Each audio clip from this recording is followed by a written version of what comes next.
इस बीच अमेरिका के बाद ब्रिटेन ने भी ज़ेलेंस्की को जंग में एक बड़ा झटका दे दिया। ब्रिटेन ने रूस के खिलाफ लड़ने के लिए यूक्रेन को अपने लड़ाकू विमान देने से इनकार कर दिया, जबकि ज़ेलेंस्की ने अपने मददगार देशों से ऐसे विमान पाने के लिए एड़ी चोटी का जोर लगा रखा है। उन्होंने अमेरिका समेत कई देशों से फाइटर जेट दिए जाने की गुहार लगाई है, लेकिन अब तक ज़ेलेंस्की की मुराद पूरी नहीं हुई है, क्योंकि अमेरिका पहले ही उन्हें F-16 देने से इनकार कर चुका है।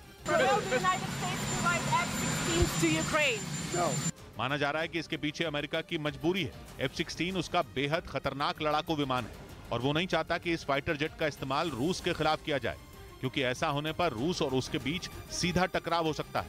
इस बीच अमेरिका की तरह ही ब्रिटेन ने भी यूक्रेन को फाइटर जेट देने से मना कर दिया और उसे यह कह दिया कि जंग में दूसरी कोई भी मदद चाहिए तो ब्रिटेन से मिल जाएगी, लेकिन फाइटर जेट पाने का सपना ज़ेलेंस्की ना देखें। हालांकि ब्रिटेन ने इसके लिए बिल्कुल ही अलग दलील दी और उसने अपने फैसले के लिए यूक्रेन के पायलटों की ट्रेनिंग का सहारा लिया। ब्रिटेन के मुताबिक यूक्रेन के पायलटों की ट्रेनिंग इस तरह की नहीं हुई है कि वो उसके फाइटर जेट को उड़ा सके। ब्रिटेन ने दावा किया कि उसके टाइफून और F-35 लड़ाकू विमानों को उड़ाने की ट्रेनिंग लेने में ही महीनों लग जाएंगे, क्योंकि ये फाइटर जेट बेहद ही संवेदनशील और आधुनिक है। ब्रिटेन का कहना है कि यूक्रेन जब इन लड़ाकू विमानों का इस्तेमाल ही ठीक से नहीं कर पाएगा तो ये उसे देने का कोई मतलब ही नहीं।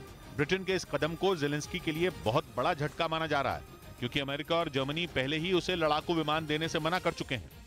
इधर दिल्ली में अवैध तरीके से रह रहे 37 विदेशी नागरिकों को उनके देश वापस भेजने की प्रक्रिया शुरू कर दी गई है। सभी 37 विदेशी नागरिक लंबे वक्त से दिल्ली के द्वारका इलाके में रह रहे थे और इन्हें अब इनके देश डिपोर्ट किया जाएगा। पुलिस को अवैध तरीके से रह रहे इन 37 विदेशियों की जानकारी मिली थी। इन्हें जब पकड़ने पुलिस द्वारका पहुंची तो इनके पास न वीजा था न ही कोई दूसरा दस्तावेज।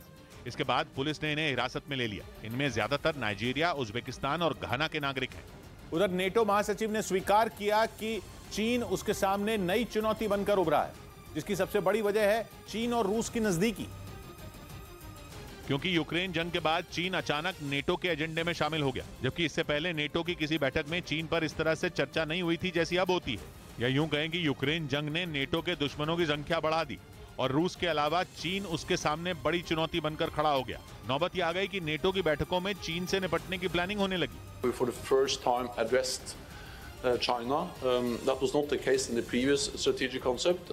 यूक्रेन जंग के बाद चीन लगातार अमेरिका से आंखों में आंखें डालकर बात कर रहा है, क्योंकि उसके मन में ये इच्छा जाग गई कि वो ताइवान को अगला यूक्रेन बना दे।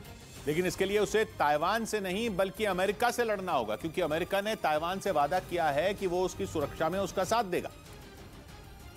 और इसी बात पर चीन चिढ़ गया।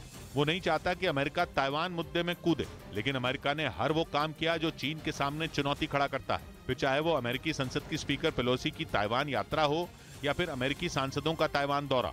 अमेरिका के ये सारे कदम चीन का गुस्सा बढ़ाते गए और चीन फ्रंट फुट पर आ गया, जिसके बाद चीन और अमेरिका की सीधी लड़ाई का माहौल बनने लगा।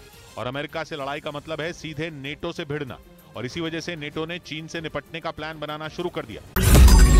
मैंने नहीं देखा इस तरह का चीट, इस तरह का क्रिमिनल माइंड पूरे जेल स्टाफ को ब्राइब कर देगा।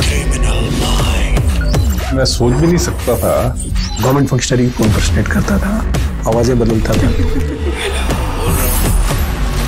टारगेट भी बहुत पावरफुल धनवान लोगों को करता है। ये एक ही चीज से रुक सकता है, अगर आप इसकी जीभ काटें। न्यूज चैनलों के इतिहास में पहली बार न्यूज 18 इंडिया की web series FIR number 208 streaming 3 February 9 PM